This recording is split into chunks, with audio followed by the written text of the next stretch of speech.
नमस्कार मेरे प्यारे साथियों। आज मैं आप लोगों के सामने श्रीमद् भागवत महापुराण के चतुर्थ स्कंध का अथैकोनत्रिंशो अध्यायः लेकर आई हूँ। अथ एकोनत्रिंशो अध्यायः अर्थात 29वां अध्याय आपके सामने लेकर उपस्थित हुई हूँ। और उस अध्याय का क्या नाम है तो पुरंजनोपाख्यान का तात्पर्य। इससे पूर्व में हम लोगों ने देखा था कि पुरंजन का उपाख्यान क्या है। उस उपाख्यान में राजा पुरंजन की कथा को बताया गया है। अब उसका तात्पर्य क्या है भगवान नारद के बताने का, वो हम लोग इस अध्याय में जानेंगे। और ये अध्याय उससे भी अधिक महत्वपूर्ण है, मतलब पुरंजनोपाख्यान की कथा से भी अधिक महत्वपूर्ण उसके तात्पर्य हैं। तो चलिए हम लोग उसके तात्पर्य को, उस उपाख्यान के तात्पर्य को समझने का प्रयत्न करेंगे। आप लोग धैर्य बनाकर इस वीडियो के अंत तक बने रहिए और समझने का प्रयत्न कीजिए। तो राजा प्राचीन बरही ने कहा, और इससे पूर्व के अध्याय में राजा प्राचीन बरही को महर्षि नारद, भगवान नारद ने उनको आत्म तत्व के बारे में कुछ बताया है। और इसमें और विशिष्ट तरीके से और अच्छे तरीके से समझाने का वो प्रयत्न कर रहे हैं भगवान नारद प्राचीन बरही को। तो प्राचीन बरही ने कहा, क्या कहा नारद भगवान को कि भगवान, मेरी समझ में आपके वचनों का अभिप्राय पूरा नहीं आया है। जैसे एक बच्चा होता है ना, अपने गुरुजी से मतलब पूछते रहता है कि गुरुजी आपने क्या बताया, वो मुझे अच्छे ढंग से नहीं आया, कृपया आप मुझे फिर से बताएं। जो जिज्ञासु होते हैं ना, जो जिज्ञासु बच्चे होते हैं ना, वो ऐसे ही प्रश्न किया करते हैं।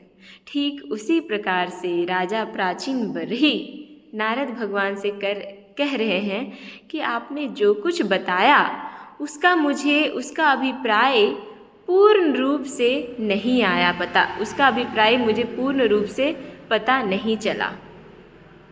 विवेकी पुरुष से ही इनका तात्पर्य समझ सकते हैं। और क्या कह रहे हैं प्राचीन बरही कि जो विवेकी पुरुष होंगे, जो थोड़े से आत्म तत्व के विषय में जो थोड़ा बहुत सोचते होंगे, है ना, जो गुणों से युक्त होंगे, जो बुद्धि से युक्त होंगे, जो ग्रंथों को निरंतर पढ़ते होंगे, वैसे पुरुष को यहाँ पे विवेकी बताया गया है ना, जो सही आचरणों से युक्त होंगे। तो कह रहे हैं राजा प्राचीन बरही कि ये जो आपने बताया ना, वो विवेकी पुरुष ही इसको समझ सकता है। हम तो कर्म मोहित जीव हैं, हम तो कर्मों में लिप्त रहने वाले जीव हैं, इसलिए आपके ये जो वचन है वो मुझे ठीक समझ नहीं आया। अब श्री नारद जी क्या कहते हैं, कहते हैं कि राजन, पुरंजन जीव है। अब समझाना वो प्रारंभ कर रहे हैं, जो इससे पूर्व वाला जो कथा है उससे वो कोरिलेट कर रहे हैं। भगवान नारद कह रहे हैं कि पुरंजन यानी कि जो नगर का निर्माता है ना, नगर का निर्माता को पुरंजन कहा गया है। तो बोल रहे हैं राजन यहाँ पे कौन है, प्राचीन बरही। तो उनको कह रहे हैं कि राजन, पुरंजन जीव है। यहाँ पे क्या है, जीव, जो हम लोग भी हैं इस संसार में, हम लोग भी क्या हैं, हम लोग भी जो है वो जीव हैं। तो पुरंजन जीव है जो अपने लिए 1, 2, 3, 4 अथवा बहुत पैरों वाला या बिना पैरों का शरीर रूप पूर्व तैयार किया है, अर्थात वो नगर बसाया है। उस जीव का सखा जो अविज्ञात नाम से कहा गया है, उस जीव जो पुरंजन था उसका दोस्त का नाम क्या था, अविज्ञात। तो वही कह रहे हैं कि उस जीव का सखा जो अविज्ञात नाम से कहा गया है वह ईश्वर है। अब आपको समझ में आ गया होगा कि यहाँ जो पुरंजन है वो क्या है, जीव है, और जो अविज्ञात नाम के जो उसके मित्र है वो कौन है, तो वो ईश्वर है। क्योंकि किसी भी प्रकार के नाम, गुण अथवा कर्मों से जीवों को उसका पता नहीं चलता। किसी भी प्रकार के नाम हो या गुण हो अथवा कर्म से जीवों को उसका पता नहीं चलता है। ठीक है ना।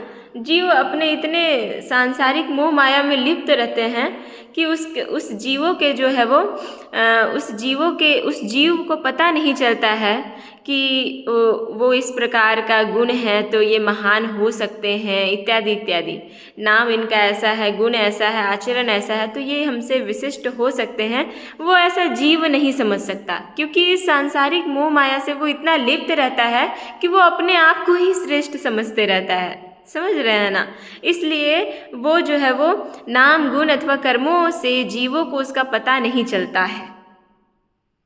जीव ने जब सुख दुख रूप सभी प्राकृत विषयों को भोगने की इच्छा की, तब उसने दूसरे शरीरों की अपेक्षा 9 द्वार, 2 हाथ और 2 पैरों वाला मानव देह ही पसंद किया। जब जीव को लगा कि मुझे सुख दुख रूप ये जितने भी प्राकृतिक विषय हैं उसको भोगने की इच्छा है, और वो भोगने के कारण जो है वो क्या किया, 9 द्वार, 2 हाथ और 2 पैरों वाला मानव देह जो है वो जीव को पसंद आया।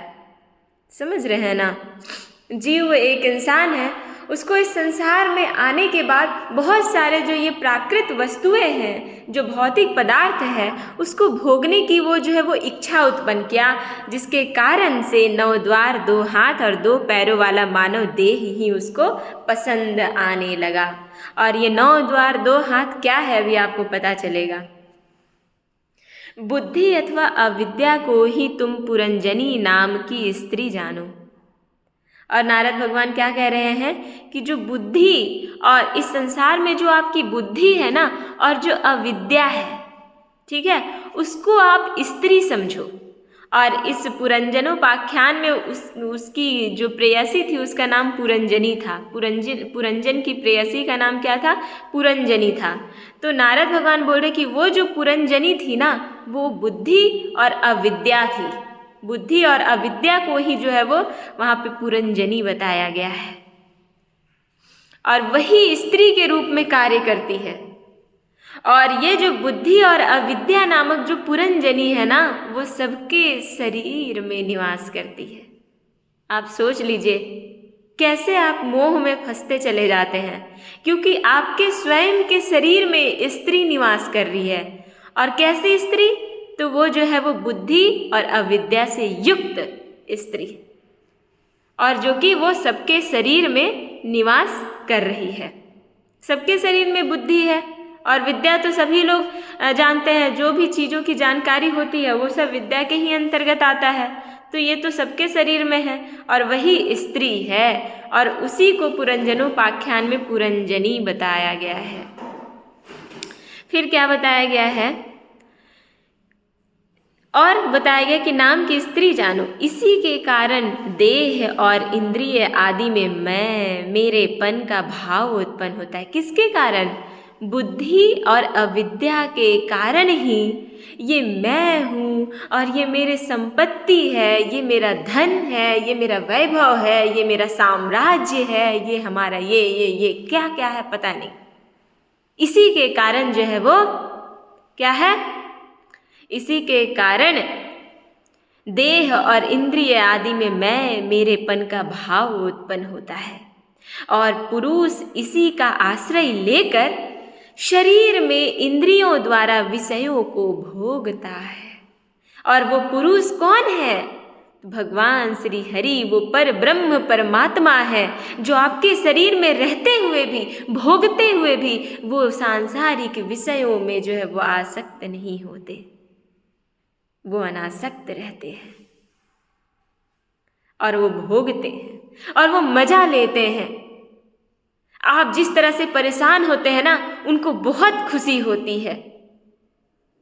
क्यों खुशी होती है, क्योंकि वो पता है कि ये जो जीव है ना, वो अविद्या के कारण ये सब कर रहा है।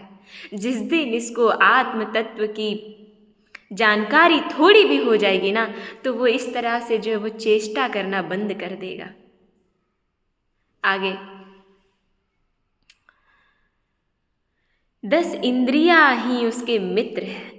और ये जो 10 इंद्रियां हैं, पंच कर्म इंद्रिया और पंच ज्ञान इंद्रिया, ये उसके मित्र हैं, उस शरीर का, उस जीव का मित्र है, जिनसे कि सब प्रकार के ज्ञान और कर्म होते हैं। और वो 10 मित्र से ही, वो इंद्रियों से ही सभी प्रकार के ज्ञान हमें प्राप्त होती है और कर्म होते हैं, वही इंद्रियों से।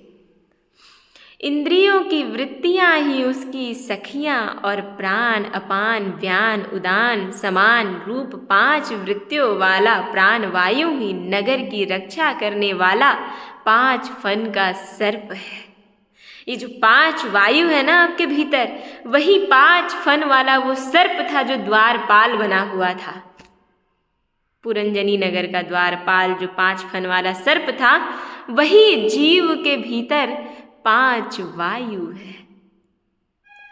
दोनों प्रकार की इंद्रियों के नायक मन को ही 11वां महाबली योद्धा जानना चाहिए। और हमारे शरीर के भीतर, जीव के भीतर महाबली योद्धा के रूप में कौन काम कर रहा होता है? ये मन। समझ रहे हैं ना? और यही प्रबल रहता है, सभी इंद्रियों में श्रेष्ठ, ज्येष्ठ, महाबलवान यही मन ही रहता है। शब्द आदि 5 विषय ही पांचाल देश हैं। और शब्द, स्पर्श, रूप, रस, गंध, ये जो है, ये 5 जो विषय है, यही पांचाल देश कहा गया है, जिसके बीच में वह 9 द्वारों वाला नगर बसा हुआ है। और पांचाल देश के मध्य में ही ये जो है वो पुरंजनी नामक नगर, 9 द्वारों वाला नगर बसा हुआ है। उस नगर में जो एक एक स्थान पर 2-2 द्वार बताए गए थे, वे 2 नेत्र गोलक, 2 नासा छिद्र और 2 कर्ण छिद्र, 6 हो गए। इनके साथ मुख, लिंग और गुदा, ये 3 हो गए, 6 3 9 हो गए। और मिलाकर कुल 9 द्वार हैं। इन्हीं में होकर वह जीव इंद्रियों के साथ बाह्य विषयों में जाता है। नेत्र के द्वारा, आँख, नाक के द्वारा, कर्णों के द्वारा ही जो है वो मिलकर, मुख, लिंग और गुदा, ये तीनों से मिलकर जो है वो क्या है? जीव जो है वो इंद्रियों के साथ बाह्य विषयों में जो है वो आसक्त होता है। कितने अच्छे से बताया गया है, देखिए। इसमें 2 नेत्र गोलक, 2 नासा छिद्र और 1 मुख, ये 5 पूर्व के द्वार हैं, पूर्व दिशा के। दाहिने कान को दक्षिण का और बाएं कान को उत्तर का द्वार समझना चाहिए। गुदा और लिंग, ये नीचे के 2 छिद्र पश्चिम के द्वार हैं। खद्योता और आविर्मुखी नाम के जो 2 द्वार एक स्थान पर बतलाए गए थे, वे नेत्र गोलक हैं तथा रूप विभ्राजित नाम का देश है, जिसका इन द्वारों से जीव चक्षु इंद्रिय की सहायता से अनुभव करता है। दोनों नासा छिद्र ही नलिनी और नालिनी नाम के द्वार हैं और नासिका का विषय गंध ही सौरभ देश है तथा घ्राणेन्द्रिय अवधूत नाम का मित्र है। मुख मुख्य नाम का द्वार है, उसमें रहने वाला वागेंद्रिय विपण है और रसनेन्द्रिय रसविद नाम का मित्र है। वाणी का व्यापार आपन है और तरह तरह का अन्न बहुदन है तथा दाहिना कान पितृहु और बायां कान देवहु कहा गया है। कर्म कांड रूप प्रवृत्ति मार्ग का शास्त्र और उपासना कांड रूप निवृत्ति मार्ग का शास्त्र ही क्रमशः दक्षिण और उत्तर पांचाल देश है। इन्हें श्रवणेन्द्रिय रूप श्रुतधर की सहायता से सुनकर जीव क्रमशः पितृयान और देवयान मार्गों में जाता है। लिंग ही आसुरी नाम का पश्चिमी द्वार है, स्त्री प्रसंग ग्रामक नाम का देश है और लिंग में रहने वाला उपस्थेंद्रिय दुर्मद नाम का मित्र है। गुदा निरति नाम का पश्चिमी द्वार है, नरक वैशस नाम का देश है, और गुदा में स्थित पायु इंद्रिय लुब्धक नाम का मित्र है। इसके सिवा 2 पुरुष अंधे बताए गए थे, जो पुरंजन के साथ 2 पुरुष अंधे घूम रहे थे। वो अंधे कौन थे? तो उनका रहस्य भी सुनो। वे हाथ और पांव हैं। वो अंधे होने के बावजूद भी राजा पुरंजन उनको लेके घूम रहे थे। वो कौन है? तो वो हाथ और पांव है जीव का। इन्हीं की सहायता से जीव क्रमशः सब काम करता है और जहाँ तहाँ जाता है। हृदय अंतःपुर है, उसमें रहने वाला मन ही विशुचि नाम का प्रधान सेवक है। जीव उस मन के सत्व आदि गुणों के कारण ही प्रसन्नता, हर्ष रूप विकार अथवा मोह को प्राप्त होता है। बुद्धि जिस जिस प्रकार स्वप्नावस्था में विकार को प्राप्त होती है और जागृत अवस्था में इंद्रिय आदि को विकृत करती है, उसके गुणों से लिप्त होकर आत्मा अर्थात जीव भी उसी रूप में लिप्त होकर उसी रूप में उसकी वृत्तियों का अनुकरण करने को बाध्य होता है। यद्यपि वस्तुतः वह उनका निर्विकार साक्षी मात्र ही है। शरीर ही रथ है। ये लाइन कठोपनिषद में भी आया है, ये लाइन गीता में भी आपको मिल जाएगा कि शरीर ही रथ है, उसमें ज्ञानेंद्रिय रूप 5 घोड़े जूते हुए हैं। देखने में संवत्सर रूप काल के समान ही उसका अप्रतिहत वेग है। वास्तव में वह गतिहीन है। पुण्य और पाप ये 2 प्रकार के कर्म ही उसके पहिए हैं। 3 गुण ध्वजा है, 5 प्राण डोरियां हैं। मन बागडोर है, बुद्धि सारथी है, हृदय बैठने का स्थान है। सुख दुख आदि द्वंद्व जुए हैं। इंद्रियों के 5 विषय उसमें रखे हुए आयुध हैं और त्वचा आदि 7 धातुएं उसके आवरण हैं।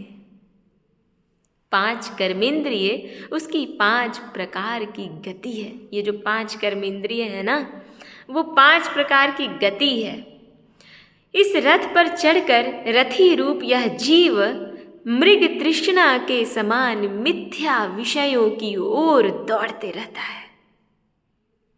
11वां इंद्रियां उसकी सेना है तथा 5 ज्ञानेंद्रियों के द्वारा उन इंद्रियों के विषयों को अन्याय पूर्वक ग्रहण करना ही उसका शिकार खेलना है। वो सेना, वो जो सेना, जो मन रूपी जो सेना था, वो शरीर में प्रविष्ट होके और उन 5 ज्ञानेंद्रियों के द्वारा 5 ज्ञानेंद्रिय के द्वारा उन 5 ज्ञानेंद्रियों के विषयों को अन्याय पूर्वक ग्रहण करना ही उसका शिकार खेलना है। आप सोचिए कितना बुरा हाल है। मतलब अगर आप इसको समझ जाइएगा ना, तो वाकई में लगेगा कि हम क्या फालतू का काम कर रहे हैं। क्यों हम किसी से द्वेष करें? क्यों हम चीज़ों में ज़्यादा से ज़्यादा आसक्त हों? क्या आवश्यकता है? कुछ भी आवश्यकता नहीं है। ये संसार में जो मुख्य उद्देश्य है आपका जन्म लेने का, उस मुख्य उद्देश्य को समझिए, तभी इस संसार के रहस्य को आप जान पाइएगा। तभी इस संसार में रहते हुए आप परम पिता परमेश्वर को पहचान पाइएगा। मेरे प्यारे मित्रों, आप कर्म कीजिए, पर उसमें जो है वो लिप्त मत होइए, क्योंकि आप कर्म नहीं कीजिएगा तो जीवन निर्वाह भी नहीं कर सकते हैं। लेकिन कर्म कीजिए, लेकिन अनासक्त होकर, लिप्त होकर नहीं, आसक्त होकर नहीं। कर्म तो करना ही है, पर आप एक सिद्धांत ध्यान रखिए कि कर्म करना है। और उपनिषद तो हमारा जोर जोर से ये कहता है कि कर्म करते हुए 100 वर्ष जीने की इच्छा करनी चाहिए। इसका मतलब ये नहीं कि भोगों में लिप्त रहें, भोगों में आसक्त होकर कर्म करें, नहीं। भोगों में जो है वो अनासक्त होकर कर्म करे, है ना। अनासक्त होकर जिस दिन आप कर्म करिएगा ना, उस दिन आपको अंदर से अलग आनंद की अनुभूति होगी। आपकी अलग देश, समाज, राज्य में आपके अलग पहचान बनेंगे। जिसके द्वारा काल का ज्ञान होता है वह संवत्सर ही चंड वेग नामक गंधर्व राज है। उसके अधीन जो 360 गंधर्व बताए गए थे वे दिन हैं और 360 गंधर्वियां रात्रि हैं। ये बारी बारी से चक्कर लगाते हुए मनुष्य की आयु को हरते हैं और मनुष्य जन्मदिन मनाता है। उसे तो उस दिन दुख मनाना चाहिए कि हाय रे, ये दिन और रात मेरे आयु को कम करते जा रहे हैं। लेकिन इंसान इस खुशी में बनाता है कि आज हमारा जन्म हुआ था। अरे जन्म तो हुआ था, पर आप उस दिन अपने परमात्मा को अपने परमात्मा में ध्यान लगाइए और कहिए कि हे परमपिता परमेश्वर, मेरी आयु को और बढ़ाइए ताकि मैं और आपको जान सकूं। ये प्रार्थना करनी चाहिए। और ये जो दिन और रात है ना, यही जो है वो मेरे आयु को कम करते रहते हैं। आगे देखिए क्या है। वृद्धावस्था ही साक्षात काल कन्या है। और जब वृद्धावस्था मनुष्य की आ जाती है, वही काल नामक कन्या है। क्या पता कब जो है वो मुझे हर ले जाए, कब वो मुझे उठा ले जाए इस पृथ्वी से। उसे कोई भी पुरुष पसंद नहीं करता। और आप जब पुरंजनोपाख्यान पढ़ रहे होंगे तो आप देखेंगे काल नामक कन्या जो है वो ऊपर लोक से जो है वो नीचे इस पृथ्वी लोक में घूम रही थी अपने एक पुरुष को प्राप्त करने की इच्छा से। अगर आप इसके पूर्व के पुरंजनोपाख्यान पढ़े होंगे तो आपको बिल्कुल समझ में आ रहा होगा ये चीज़। तो वो जो है उसे कोई भी पुरुष पसंद नहीं करता, है ना। और सही बात है, उस काल नामक कन्या को कोई भी पुरुष जो है वो इस पृथ्वी लोक में पसंद नहीं करता। क्यों? क्योंकि वो मृत्यु की ओर ले जाती है। तब मृत्यु रूप यवन राज ने लोक का संहार करने के लिए उसे बहिन मानकर स्वीकार किया था। आदि अर्थात मानसिक क्लेश और व्याधि अर्थात रोग आदि शारीरिक कष्ट ही उस यवन राज के पैदल चलने वाले सैनिक हैं तथा प्राणियों को पीड़ा पहुंचाकर शीघ्र ही मृत्यु के मुख में ले जाने वाला शीत और उष्ण 2 प्रकार का ज्वर ही प्रज्वार नाम का उसका भाई है। काल का भाई कौन है? तो प्रज्वार। इस प्रकार यह देहाभिमानी जीव अज्ञान से आच्छादित होकर अनेक प्रकार के आधि भौतिक, आध्यात्मिक और आधि दैविक कष्ट को भोगता है। भोगता हुआ 100 वर्ष तक मनुष्य शरीर में पड़ा रहता है। वस्तुतः तो वह निर्गुण है। वस्तुतः वह जो जीव है वो गुणों से रहित है, किंतु प्राण, इंद्रिय और मन के धर्मों को अपने में आरोपित कर मैं मेरेपन के अभिमान से बंधकर क्षुद्र विषयों का चिंतन करते रहता है और तरह तरह के कर्म करते रहता है। यह यद्यपि स्वयं प्रकाशक है, तथापि जब तक सबके परम गुरु आत्मस्वरूप श्री भगवान के स्वरूप को नहीं जानता, तब तक प्रकृति के गुणों में ही बंधा रहता है। उन गुणों का अभिमानी होने से वह विवश होकर सात्विक, राजसिक और तामसिक कर्म करता है तथा उन कर्मों के अनुसार भिन्न भिन्न योनियों में जन्म भी लेता है। सोचिए ये गुण क्या क्या करा देता है। इसीलिए न कहा गया है जैसा आप आहार ग्रहण कीजिएगा वैसी आपकी गति होगी। आप राजसिक भोजन को ग्रहण कीजिएगा तो आपका जो विचार होगा बिल्कुल शुद्ध होगा, बिल्कुल निर्मल होगा और आप दिन रात भगवान के चिंतन में लगे रहिएगा। आप तामसिक भोजन कीजिएगा अधिक तो आप दिन भर चंचल रहिएगा, हंसते रहिएगा, बोलते रहिएगा, रोते रहिएगा, इत्यादि इत्यादि। और क्या है? सात्विक, राजसिक और तामसिक।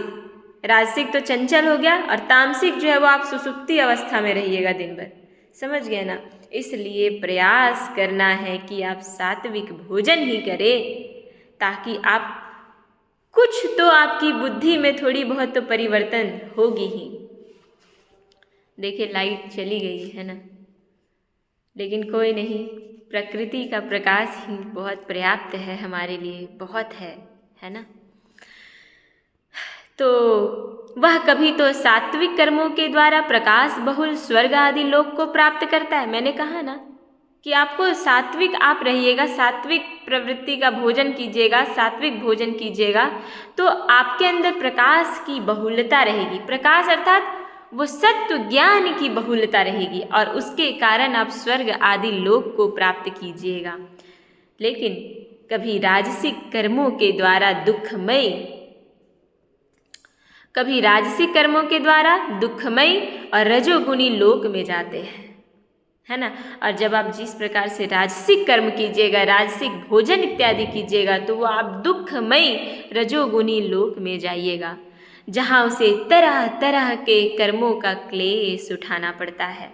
और कभी तमोगुणी कर्मों के द्वारा शोक बहुल तमोमयी योनियों में जन्म लेना पड़ता है। इस प्रकार अपने कर्म और गुणों के अनुसार देव योनि, मनुष्य योनि अथवा पशु पक्षी योनि में जन्म लेकर वह अज्ञानांध जीव कभी पुरुष, कभी स्त्री और कभी नपुंसक होता है।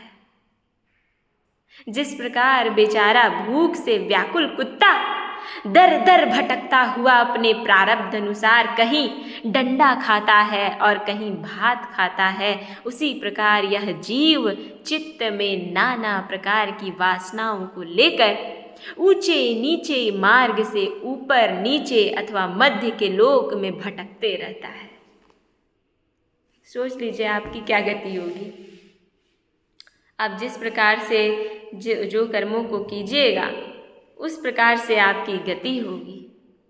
और देखिए आपकी तुलना कैसे की जा रही है, कुत्ता से की जा रही है। जिस प्रकार से कुत्ता दर दर भटकता है उसी प्रकार से आपके कर्मों के कारण आप भी इसी प्रकार से भटकिएगा।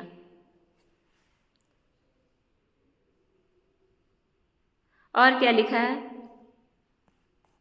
आधि दैविक, आधि भौतिक और आध्यात्मिक, इन तीन प्रकार के दुखों से किसी भी एक से जीव का सर्वथा छुटकारा नहीं होता, कभी नहीं छुटकारा होगा। इसलिए आप ये तीनों गुणों से रहित हो जाइए। समझ रहे हैं ना? लेकिन यह है कि आपके अंदर सात्विक की प्रबलता रहेगी तो आपके लिए कुछ हद तक ठीक है। लेकिन ये राजसिक और जो तामसिक गुण है ना, ये आपके लिए अधोपतन का ही मार्ग आपके लिए है। आपके लिए अधोपतन का मार्ग द्वार को खोल रहा है, समझिए। लेकिन लिखा है कि ये तीनों गुणों से, ये तीनों प्रकार के दुखों से किसी भी एक से जीव का सर्वथा छुटकारा नहीं हो सकता। यदि कभी वैसा जान पड़ता है तो वह केवल तात्कालिक निवृत्ति ही है ना। यदि वह केवल क्या है, यदि कभी वैसा जान पड़ता है तो वह केवल तात्कालिक, आपको लगता है कि मैं जो हूँ सो ये सब चीज़ों का सेवन कर रहा हूँ तो मुझे छुटकारा मिल जाएगा, तो बस वो उस क्षण के लिए आपको निवृत्ति मिल जाएगा, लेकिन सदा सर्वदा के लिए आपको निवृत्ति नहीं मिल पाएगा। समझ रहे हैं ना? वह ऐसी ही है जैसे कोई सिर पर भारी बोझा ढोकर ले जाने वाला पुरुष उसे कंधे पर रख ले। कभी कंधे पर रख ले, फिर वो शरीर पे, लेकिन उसे तो ले जाना ही पड़ेगा ना लक्ष्य तक। इसी तरह सभी प्रतिक्रिया जो ये दुख निवृत्ति जाननी चाहिए, इसी प्रकार सभी प्रतिक्रिया को जाननी चाहिए। यदि किसी उपाय से मनुष्य एक प्रकार के दुख से छुट्टी पाता है तो दूसरा दुख आकर उसके सिर पर सवार हो जाता है। कहते हैं ना लोग, अरे अभी तो एक दुख से हम जो है वो हटे हैं कि तुरंत दूसरा दुख जो है वो हमारे पास आकर हावी हो गया है। शुद्ध हृदय नरेंद्र, यहाँ पे नरेंद्र किसे कहा जा रहा है? प्राचीन बरही को कहा जा रहा है। कौन कह रहे हैं? भगवान नारद कह रहे हैं कि शुद्ध हृदय नरेंद्र, जिस प्रकार स्वप्न में होने वाला स्वप्नांतर उस स्वप्न से सर्वथा छूटने का उपाय नहीं है, उसी प्रकार कर्म फल भोग से सर्वथा छूटने का उपाय केवल कर्म नहीं हो सकता है, क्योंकि कर्म और कर्म फल भोग दोनों ही अविद्या युक्त है। जिस प्रकार स्वप्नावस्था में अपने मनोमय लिंग शरीर से विचरने वाले प्राणी को स्वप्न के पदार्थ न होने पर भी भासते हैं, उसी प्रकार ये दृश्य पदार्थ वस्तुतः न होने पर भी जब तक अज्ञान निद्रा नहीं टूटती ये बने रहते हैं। इसलिए तो कहा गया कि ये संसार में जितने भी आपको भौतिक पदार्थ दिख रहे हैं ना, वो नश्वर है। आप उसके प्रति आसक्त मत होइए। आपकी चीज वस्तु चोरी हो गया तो क्या हुआ, होने दीजिए ना, पर उस चीज को दोबारा मत लीजिए। जो बेसिक है, जो बहुत नीड है, उसी का प्रयोग कीजिए। मैं तो यही समझती हूँ कि संसार में मुझे रहना है, पर जो बेसिक नीड है हमारे लिए, बस मैं उसी चीज़ का उपयोग करूँगी। उसके अतिरिक्त जो मुझे लगता है कि उसके बिना भी मेरा ये काम चल सकता है, तो मैं नहीं लूँगी उस चीज़ को। समझ रहे हैं ना? क्योंकि उन सभी चीज़ों से जो है वो आसक्ति उत्पन्न होती है, और वो सब चीज़ अगर आपके चोरी हो जाए ना, या फिर कहीं लुट जाए, या फिर कहीं भुला जाए वो, ठीक है ना, तो आपको बहुत दुख होता है। अरे भाई, क्यों दुख होता है आपको? नहीं होना चाहिए। दुख आपको इसलिए होता है क्योंकि आप उस पे आसक्त रहते हैं।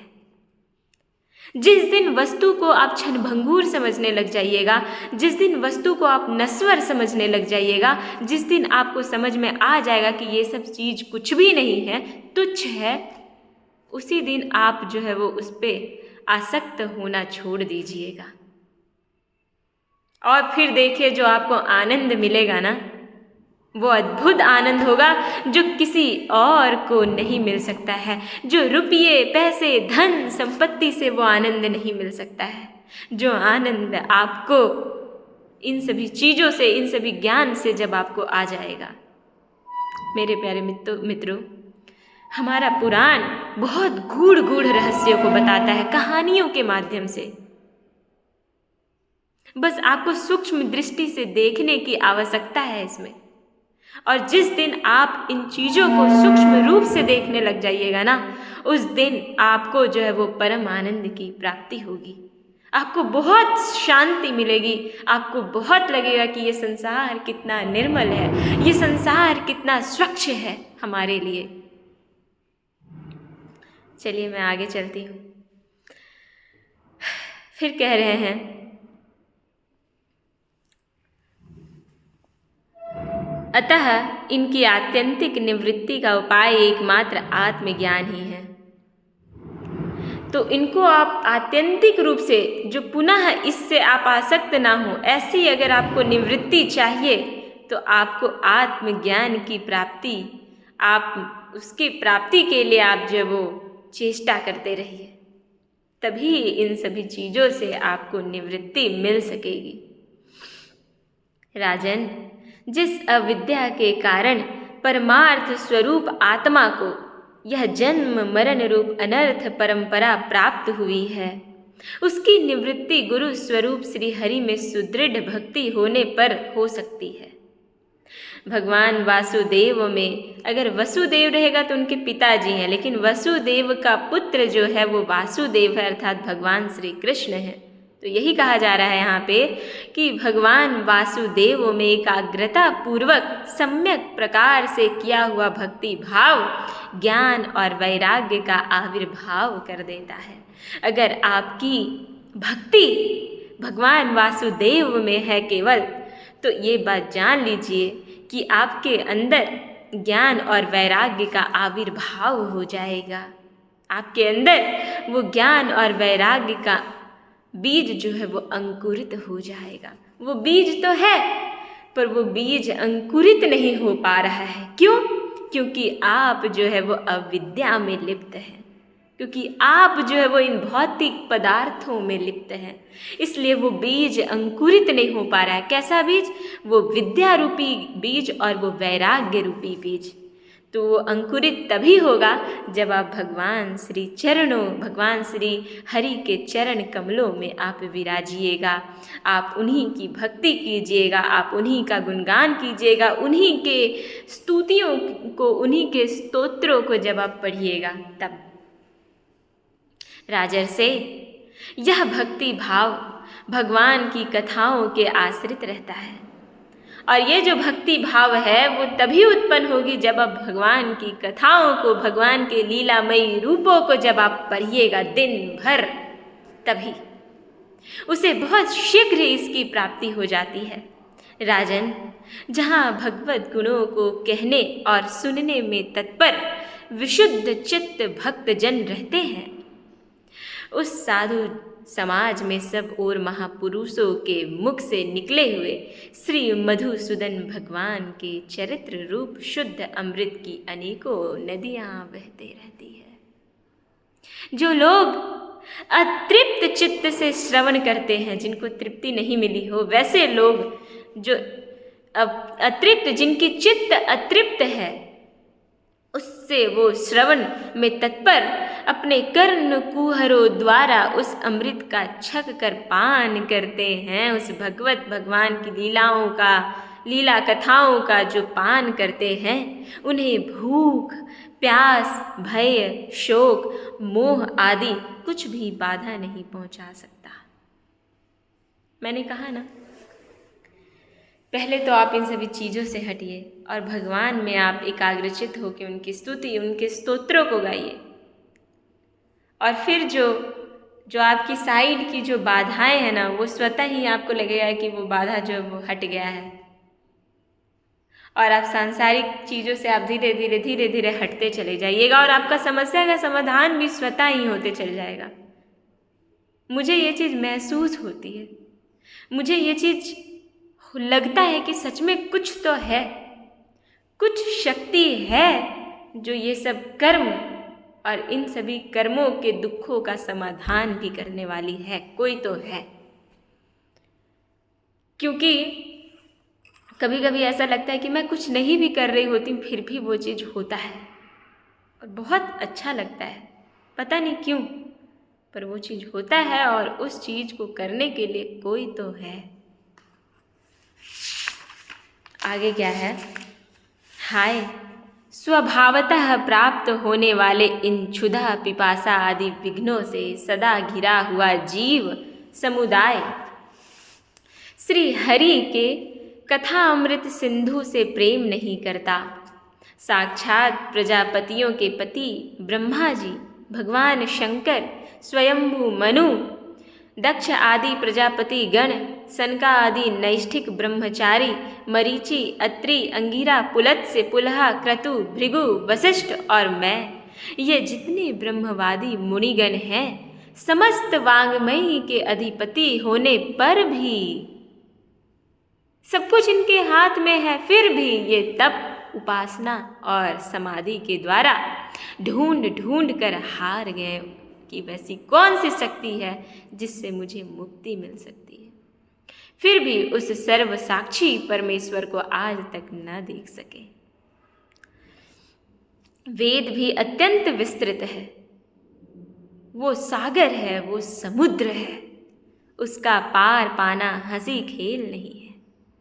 अनेकों महानुभाव उसकी आलोचना करके मंत्रों में बताए हुए वज्र, हस्तत्वादि गुणों से युक्त इंद्र आदि देवताओं के रूप में भिन्न भिन्न कर्मों के द्वारा यद्यपि उस परमात्मा का ही यजन करते हैं, तथापि उसके स्वरूप को वे भी नहीं जानते।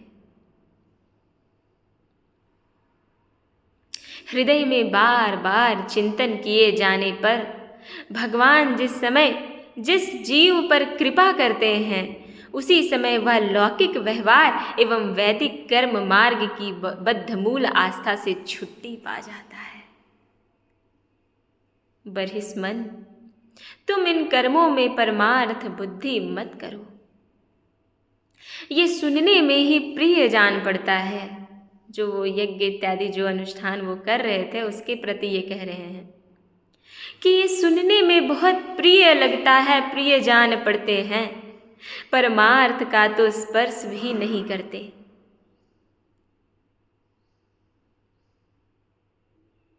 यो जो परमार्थवत दिख पड़ते हैं इसमें केवल अज्ञान ही कारण है।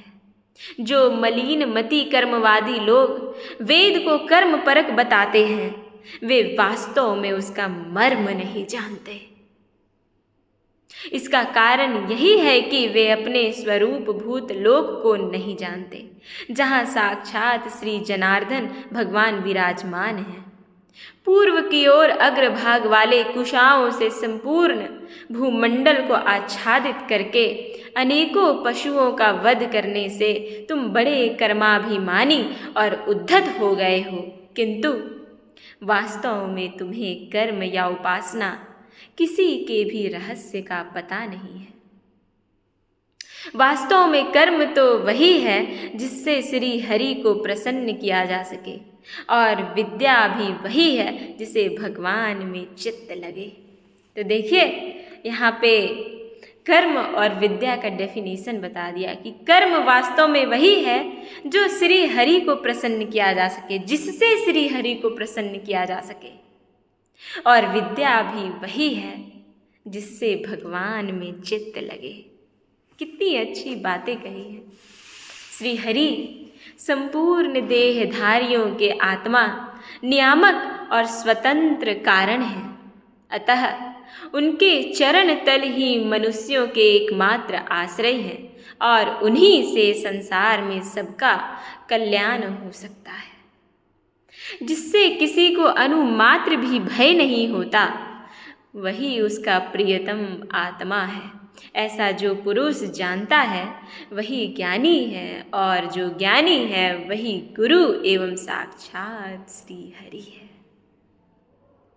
श्री नारद जी कहते हैं, क्या कहते हैं बरहिस्मन को, राजा बरहिस्मन को, कि पुरुष श्रेष्ठ, यहाँ तक जो कुछ कहा गया उससे तुम्हारे प्रश्न का उत्तर हो गया। अब मैं एक भली भांति निश्चित किया हुआ गुप्त साधन बताता हूँ, और यह साधन सिर्फ बरहिस्मन के लिए नहीं है, यह साधन हम सभी प्राणियों के लिए है। ध्यान देकर सुनो। पुष्प वाटिका में अपनी हरिणी के साथ विहार करता हुआ एक हरिण मस्त घूम रहा था।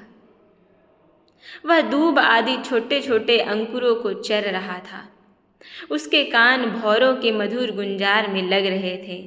उसके सामने ही दूसरे जीवों को मारकर अपना पेट पालने वाले भेड़िए ताक लगाए खड़े हैं, और पीछे से शिकारी व्याध ने बींधने के लिए उस पर बाण छोड़ दिया है। परंतु हरिण इतना बेसुध है कि उसे इसका कुछ भी पता नहीं है। एक बार इस हरिणी की दशा पर विचार करो। राजन, इस रूपक का आशय सुनो। यह मृत प्राय हरिण तुम ही हो।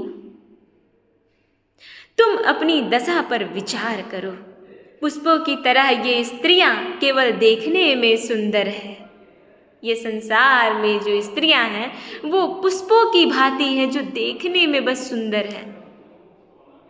इन स्त्रियों के रहने का घर भी पुष्प वाटिका है। इसमें रहकर तुम पुष्पों के मधु और गंध के समान क्षुद्र सकाम कर्मों के फल रूप जिभ और जननेन्द्रिय को प्रिय लगने वाले भोजन तथा स्त्री संग आदि तुच्छ भोजों को ढूंढ रहे हो।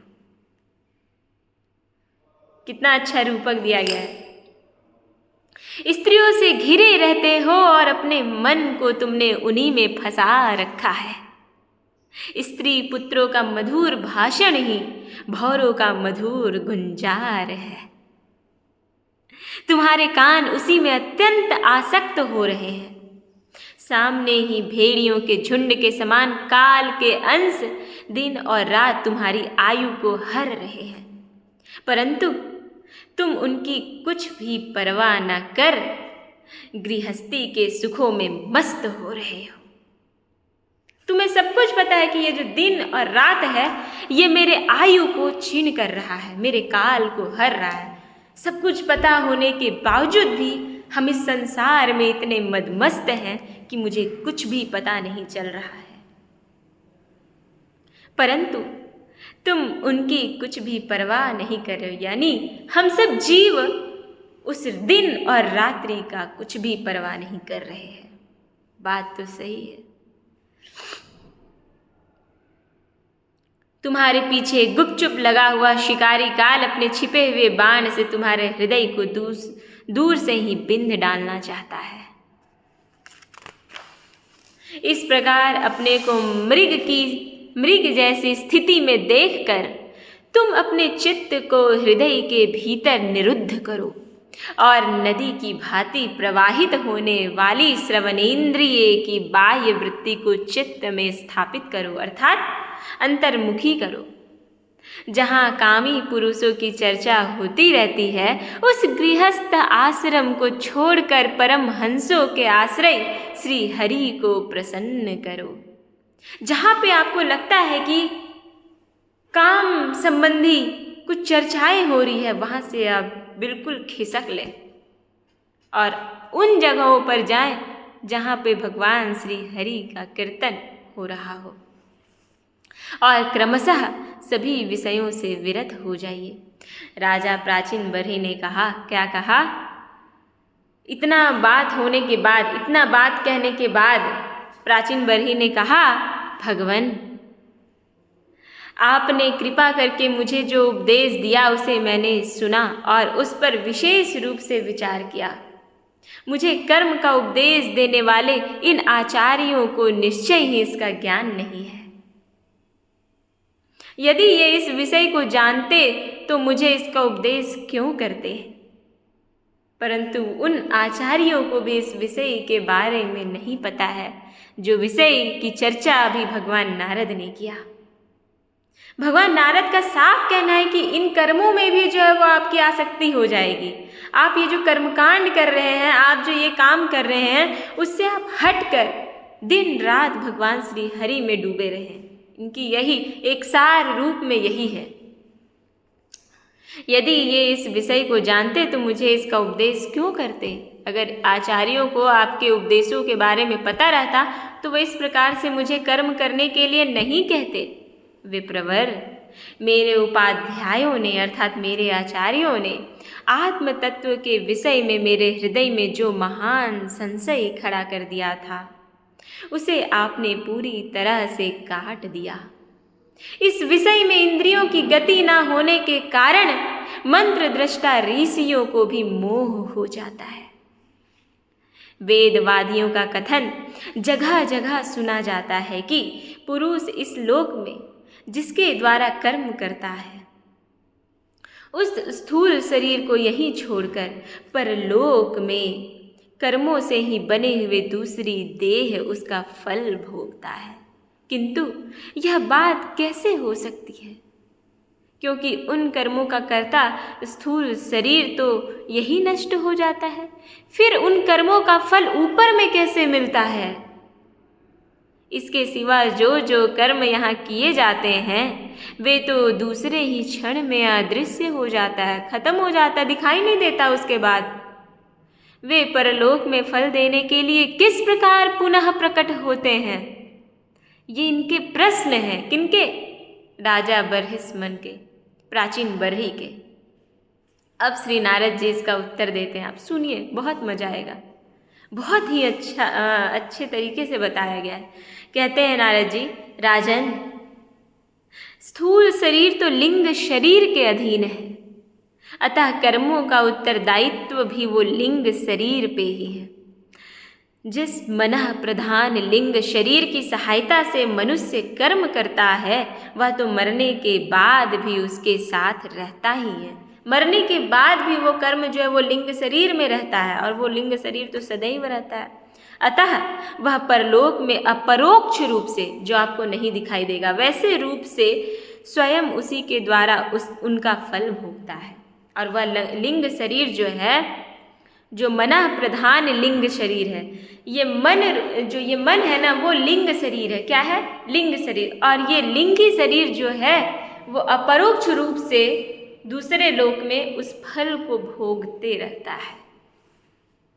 स्वप्नावस्था में मनुष्य इस जीवित शरीर का अभिमान तो छोड़ देता है। स्वप्न अवस्था में जो होता है ना, मनुष्य जो है वो इस जीवित शरीर के अभिमान को त्याग देता है, किंतु इसी के समान अथवा इससे भिन्न प्रकार के पशु पक्षी आदि शरीर से वह मन में संस्कार रूप से स्थित कर्मों का फल भोगता रहता है। इस मन के द्वारा जीव जिन स्त्री पुत्र आदि को ये मेरा है और देह आदि को यह मैं हूँ ऐसा कहकर मानता है, उनके किए हुए पाप पुण्य आदि रूप कर्मों को भी यह अपने ऊपर ले लेता है और उनके कारण इसे व्यर्थ ही फिर जन्म लेना पड़ता है इन्हें। जिस प्रकार ज्ञानेंद्रिय और कर्मेंद्रिय दोनों की चेष्टाओं से उनके प्रेरक चित्त का अनुमान किया जाता है, उसी प्रकार चित्त की भिन्न भिन्न प्रकार की वृत्तियों से पूर्व जन्म के कर्मों का भी अनुमान होता है।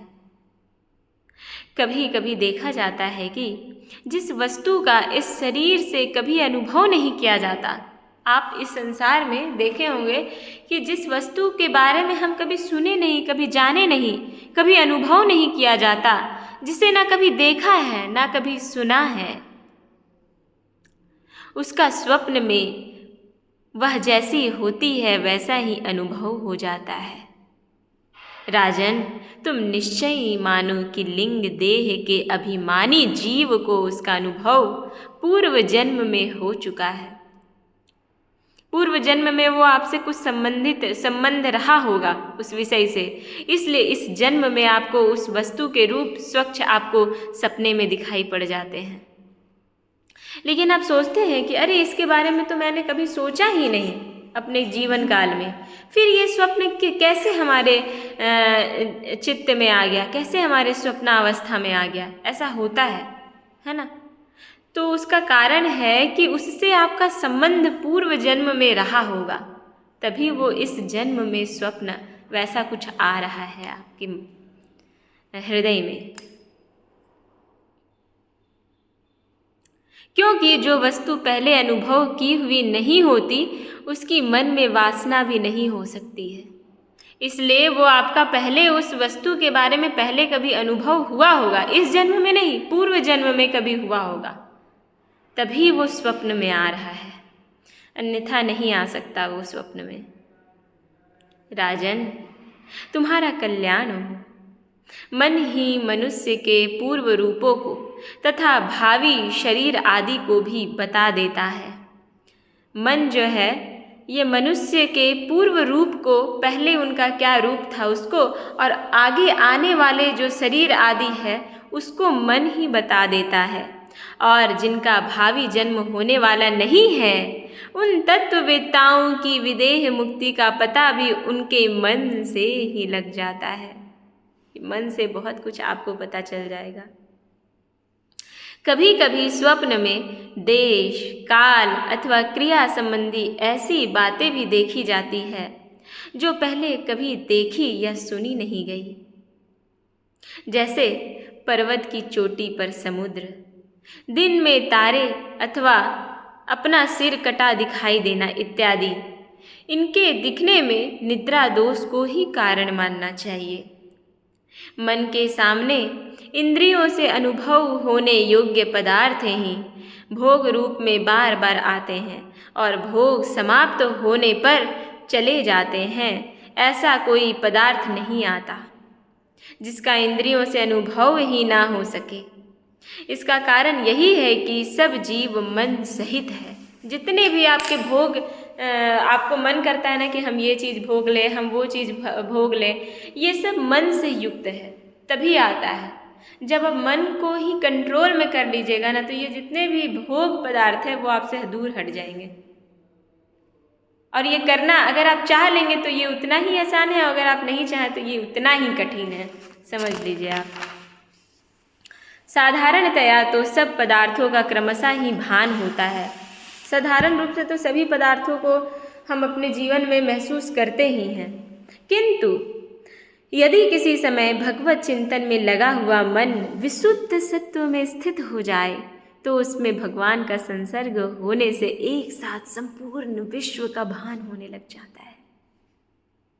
जैसे राहु दृष्टि का विषय न होने पर भी प्रकाशात्मक चंद्रमा के संसर्ग से दिखने लगता है।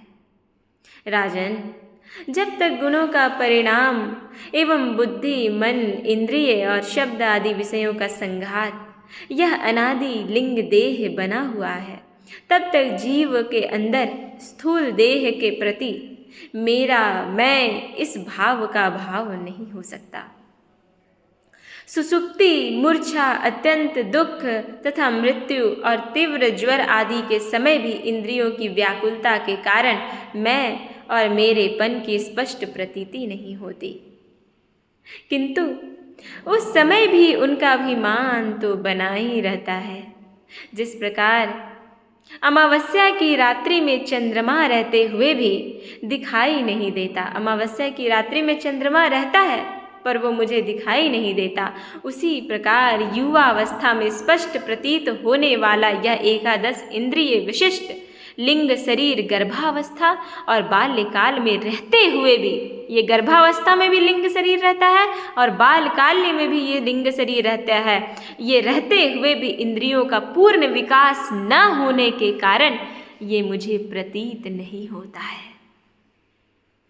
जिस प्रकार स्वप्न में किसी वस्तु का अस्तित्व न होने पर भी जागे बिना स्वप्न जनित अनर्थ की निवृत्ति नहीं होती, उसी प्रकार सांसारिक वस्तुएं यद्यपि असत है तो भी अविद्यावश जीव उनका चिंतन करते रहता है, इसलिए उसका जन्म मरण रूप संसार से छुटकारा नहीं हो पाता।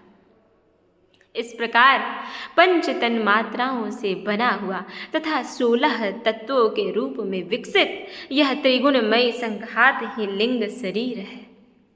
यही चेतना शक्ति से युक्त होकर जीव कहा जाता है। इसी के द्वारा पुरुष भिन्न भिन्न देहों को ग्रहण करता है और त्यागता है तथा इसी से उसे हर्ष, शोक, दुख, भय, सुख आदि का अनुभव होते रहता है। जिस प्रकार जोंक जब तक दूसरे तृण को नहीं पकड़ लेता तब तक पहले को नहीं छोड़ता है। आप जोंक को देखे होंगे, वो तब तक दूसरे पत्ते को नहीं पकड़ता जब तक वो पहले को छोड़ नहीं देता। उसी प्रकार जीव मरण काल उपस्थित होने पर भी जब तक देह आरंभ कर्मों की समाप्ति होने पर दूसरा शरीर प्राप्त नहीं कर लेता तब तक पहले शरीर के अभिमान को नहीं छोड़ता। राजन, यह मनः प्रधान लिंग शरीर ही जीव के जन्म आदि का कारण है। ये मन ही है, ये मन नामक ही लिंग शरीर ऐसा है जो जीव के जन्म आदि का कारण बना हुआ है। जीव जब इंद्रिय जनित भोगों का चिंतन करते हुए बार बार उन्हीं के लिए कर्म करता है, तब उन कर्मों के होते रहने से अविद्यावश वह देह आदि के कर्मों में बंध जाता है। अतएव उस कर्म बंधन से छुटकारा पाने के लिए संपूर्ण विश्व को भगवद रूप देखते हुए सब प्रकार श्री हरि का भजन करना चाहिए। उन्हीं से इस विश्व की उत्पत्ति और स्थिति होती है। किनसे? भगवान श्री हरि से, वो पर ब्रह्म परमात्मा से ही इस सृष्टि, इस विश्व का उत्पत्ति होता है, सृष्टि होती है और उसी में जो है वो लय हो जाती है तथा उन्हीं में जो है वो समाहित हो जाता है। श्री मैत्रेय जी यहाँ पे विदुर जी से कहते हैं, क्या कहते हैं कि भक्त श्रेष्ठ श्री नारद जी ने राजा प्राचीन बरही को जीव और ईश्वर के स्वरूप का दिग्दर्शन कराया कि ये जीव और जो ईश्वर है, इन दोनों में भिन्नता किन चीज़ों की है, उसके बारे में जो है, उनके स्वरूप के बारे में भगवान श्री नारद प्राचीन बरही को बताएं। फिर वे उनसे विदा लेकर सिद्ध लोक को चले गए। तब राजर्षि प्राचीन बरही भी प्रजा पालन का भार अपने पुत्रों को सौंपकर तपस्या करने के लिए कपिल आश्रम को चले गए। जब इन्हें आत्म तत्व की जानकारी प्राप्त हो गई, आत्म तत्व का ज्ञान हो गया, तब ये सारा राज कार्य त्याग कर, सारा राजकर्म को अपने पुत्रों के हाथों में सौंप कर ये कहाँ चले गए? तो कपिल आश्रम, कपिल मुनि के आश्रम में चले गए। वहाँ उन वीर वर ने समस्त विषयों की आसक्ति छोड़कर इस सांसारिक मोह माया जो चीज़ है, ये जो भौतिक पदार्थ है, उनको त्याग कर वो एकाग्र मन से भक्ति पूर्वक श्री हरि के चरण कमलों का चिंतन करते हुए सारूप्य पद को प्राप्त कर लिया। निष्पाप विदुर जी, देवर्षि नारद के परोक्ष रूप से कहे हुए इस आत्मज्ञान को जो पुरुष सुनेगा या सुनाएगा, वो शीघ्र ही लिंग देह के बंधन से छूट जाएगा। देवर्षि नारद के मुख से निकला हुआ यह आत्मज्ञान भगवान मुकुंद के यश से संबंध होने के कारण त्रिलोकी को पवित्र करने वाला, अंतःकरण का शोधक तथा परमात्म पद को प्रकाशित करने वाला है। जो पुरुष इसकी कथा को सुनेगा वह समस्त बंधनों से मुक्त हो जाएगा और फिर उसे इस संसार चक्र में नहीं भटकना पड़ेगा।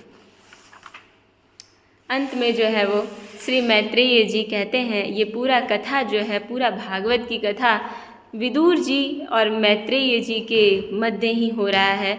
मैत्रेय जी उनके प्रश्नों का जो है वो उत्तर दे रहे हैं और विदुर जी जो है वो उनके मन में जो जो प्रश्न आ रहे हैं भगवत संबंधी, वो प्रश्न कर रहे हैं और उसका समाधान श्री मैत्रेय जी कर रहे हैं। और अंत में श्री मैत्रेय जी कहते हैं विदुर जी से कि गृहस्थ आश्रमी पुरंजन के रूपक से परोक्ष रूप में कहा हुआ यह अद्भुत आत्मज्ञान मैंने गुरुजी की कृपा से प्राप्त किया था। इसका तात्पर्य समझ लेने से बुद्धि युक्त जीव का देहाभिमान निवृत्त हो जाता है तथा उसका परलोक में जीव किस प्रकार कर्मों का फल भोगता है यह संशय भी मिट जाता है।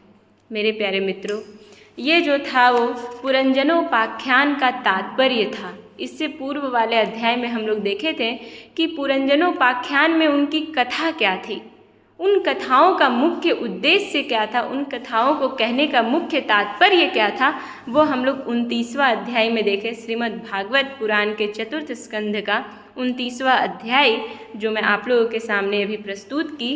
और मैं समझती हूँ कि यह अध्याय को आप लोग भी थोड़ा बहुत समझ गए होंगे और बार बार जब आप श्रवण कीजिएगा, चिंतन कीजिएगा, तो आपको भी समझ में आएगा कि यह अध्याय क्या कहना चाह रहा है। अंतिम में लिखा है इस अध्याय में, इति श्रीमद्भागवते महापुराणे पारमहंस्यां संहितायां चतुर्स्कंधे विदुर मैत्रेय संवादे प्राचीन बर्हि नारद संवादो नामैकोनत्रिंशो अध्यायः। नमो नमः। नमः संस्कृताय। ओम नमो भगवते वासुदेवाय नमः।